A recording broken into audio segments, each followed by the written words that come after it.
Mr. Chair, look at the speech. Ma'am, Look at the please, speech, Mr. Chair, ma'am, the privilege. please wait to be Mr. recognized. Chair, first. may I request a Wait. 1 I will, minute I will- recess? 1 minute. 1 minute Thank recess you. declared by the Yes. chair.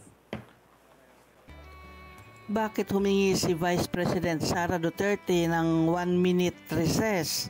Ano bang gagawin niya? Ayan, tumayo. Saan pupunta?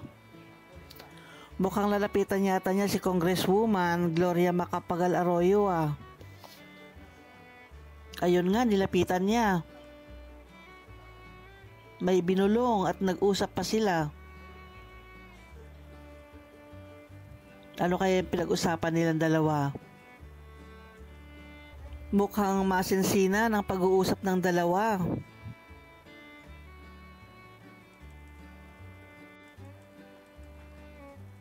Ayan, tapos na silang mag-usap. Si Vice President Inday Sara at si Congresswoman Gloria Macapagal Arroyo. Ayun, tinapik niya si Marcoleta, si Congressman Marcoleta at may sinabi rin siya dito, nag-usap din sila. Ano rin kaya ang sinabi niya kay Congressman Marcoleta?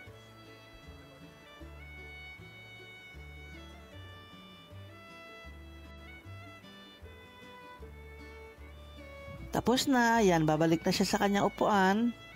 Hindi natin alam kung ano nga ba yung mga sinabi niya sa dalawang kongresista.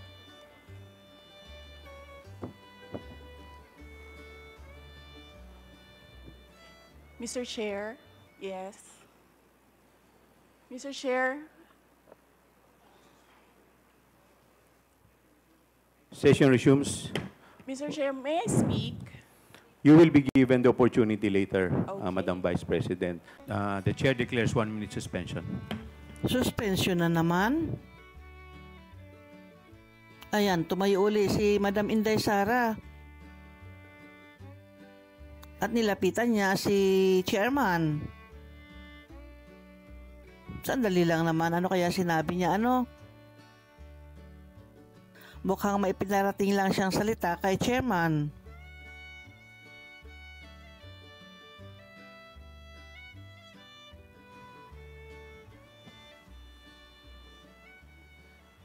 Session resumes.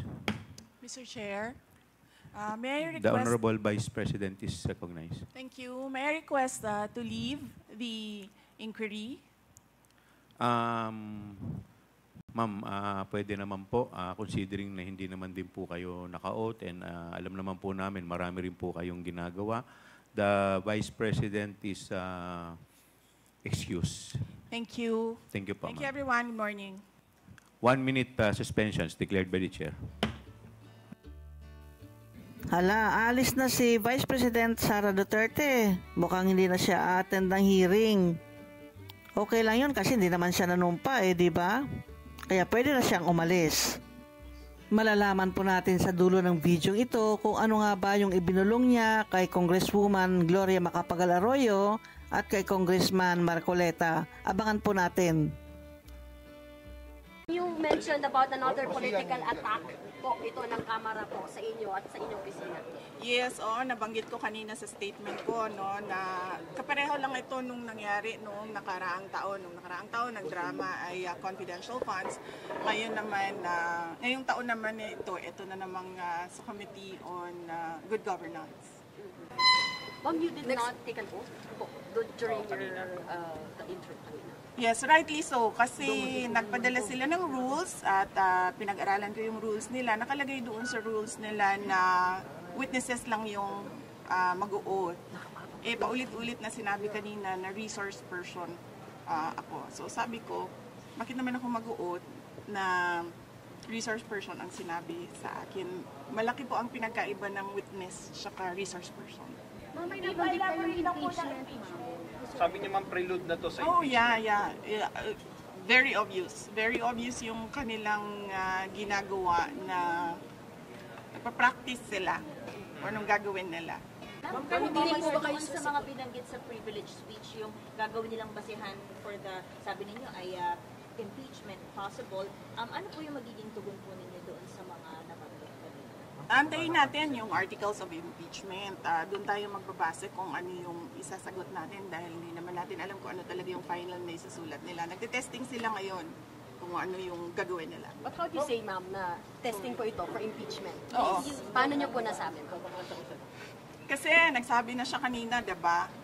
Determination of malfeasance, non-feasance, misfeasance. So, ibig sabihin, merong ginawang mali. Ma'am, Si amid all, President Marcos, nagkausap na ba ulit kayo amid sa mga nangyayari na ito? Wala. Hindi naman kasi kami talaga nagkausap niyan. Hindi kami magkaibigan. Unang-una, nagkakilala lang kami dahil naging running mate kami. So, bago pa man kami naging running mates, hindi na kami nag-uusap. Nagkausap lang kami during campaign at dahil sa trabaho noon. Banda ngayon, hindi na kami Pero ma'am, kailan po yung last na Ang kaibigan ko talaga si Senator Amy Marcos. Kilala niya ako since 2012. Pero ma'am, kailan po yung last na pag-usap niyo po ng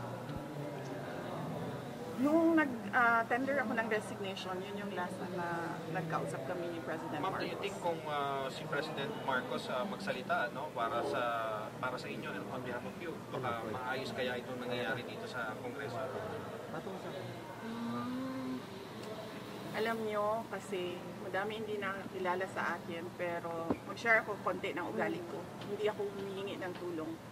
Alam yan ng tatay ko, naging mayor siya, naging president siya. Hindi ako humihingi ng tulong talaga. Kaya nga kanina kung nakita ninyo, lumapit ako kay Congresswoman Gloria Arroyo. Sinabihan ko siya, ma'am, huwag ka na magpa-stress. Dahil dito sa ginagawa nila sa akin, kaya ko ito. Don't stress yourself about it. Yan din ang sinabi ko kay Congressman Marcoleta. Ayun pala yung dahilan kung bakit siya tumayo at lumapit kay Congresswoman Gloria Macapagal Arroyo. Binulungan niya na wag na siyang magpa-stress kasi naramdaman niya ata ni Vice President Sara na si Madam Gloria ay nagpapaliwanag. At ang paliwanag niya, ito'y ayon sa batas naman.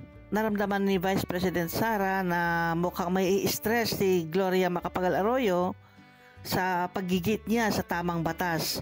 Kaya sinabihan niya na wag na siya magpa-stress.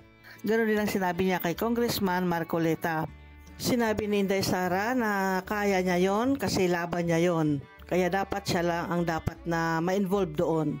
O diba, ganyang katapang o ganyang katatag ang ating Vice President na si Inday Sara Duterte.